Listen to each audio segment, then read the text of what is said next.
క్రీస్తునందు ప్రియమైన సహోదరి సహోదరులకు యేసుక్రీస్తు నామములో శుభములు. దేవుని యొక్క కృప మీకు కలుగును గాక. ఈరోజు దేవుడు మనకిచ్చిన మాట 17వ కీర్తన 3వ వచనం. రాత్రివేళ నీవు నన్ను దర్శించి నా హృదయమును పరిశీలించితివి, నన్ను పరిశోధించితివి. నీకు ఏ దురాలోచనయు కానరాలేదు, నోటి మాట చేత నేను అతిక్రమింపను. ఈ మాటలు మనం 17వ కీర్తనలో చూస్తున్నాము. 17వ కీర్తనలో దావీదు మహారాజు అంటున్నాడు కదా, రాత్రి వేళ నీవు నన్ను దర్శించి. అంటే దేవుడు ఏ టైంలో దర్శిస్తారు, ఎప్పుడు దర్శిస్తారు, ఎలా దర్శిస్తారు అనేది దావీదు మహారాజుకి బాగా తెలుసు. ఎందుకంటే ఆయన ఎప్పుడు కూడా దేవుని మీద ఆశ కలిగి ఉన్నట్టుగా మనం ఇక్కడ చూడగలమంట. అందుకే రాత్రి వేళ నువ్వు నన్ను వచ్చి దర్శించి నా హృదయమును పరిశీలించినప్పుడు నన్ను పరిశీలించితివి, నన్ను పరిశోధించితివి. అంటే రాత్రి వేళ నువ్వు నన్ను దర్శించడమే కాదు, నా హృదయాన్ని పరిశీలించి పరిశోధించావు. నీకు ఏ దురాలోచనయు కానరాలేదు. అంటే రాత్రి వేళ ఆయన పడుకున్నప్పుడు ఆయన హృదయాన్ని ఆయన శుద్ధి చేసుకుంటున్నట్టుగా, దేవునితో తన హృదయాన్ని కలిపి జీవిస్తున్నట్టుగా దావీదు మహారాజుని ఇక్కడ మనం చూడగలమంట. ఎందుకంటే దేవుడు ఎప్పుడైతే దర్శిస్తున్నారో దావీదు అంటున్నారు కదా, నా హృదయాన్ని పరిశోధించు, నా ఆత్మను పరిశోధించు, నువ్వు పరిశోధించితివి, పరీక్షించితివి, నువ్వు తెలుసుకున్నావు అని ఇక్కడ తెలియజేస్తున్నారన్నమాట. అంటే దేవుడు ఏదైతే పరిశీలిస్తున్నారో నువ్వు తెలుసుకున్నప్పుడు నీకు ఏది అంటే నాలోని ఏ దురాలోచన కానరాలేదు.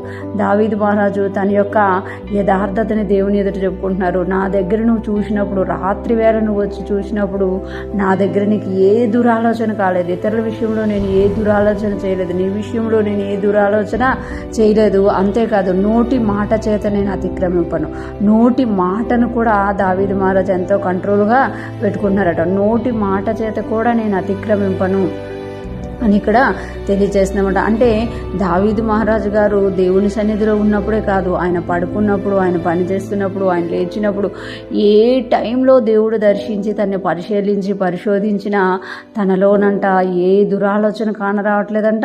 నోటి మాట చేత కూడా అతిక్రమించకుండా ఆయన తన జీవితాన్ని కట్టుకున్నాను అని ఇక్కడ తెలియజేస్తాడు. నువ్వు నన్ను చూస్తున్నావు. అందుకే 139వ కీర్తనలో దావీదు మహారాజు గారు రాసుకుంటారు కదా, నీ విడిచి నేను ఎక్కడికి వెళ్ళగలను, వెనక ఉన్నావు, ముందున్నావు, పక్కనున్నావు, నేను వేకు రెక్కలు కట్టుకొని దిగంతాలకు వెళ్తా, అక్కడ కూడా ఉన్నావు, నా చుట్టూ నువ్వు ఆవరించి ఉన్నావు అని దావీదు మహారాజు ఒప్పుకుంటున్నట్టుగా మనం చూడగలం. నిజంగా కూడా మన దేవుడు మనతో ఉన్న దేవుడు అనమాట.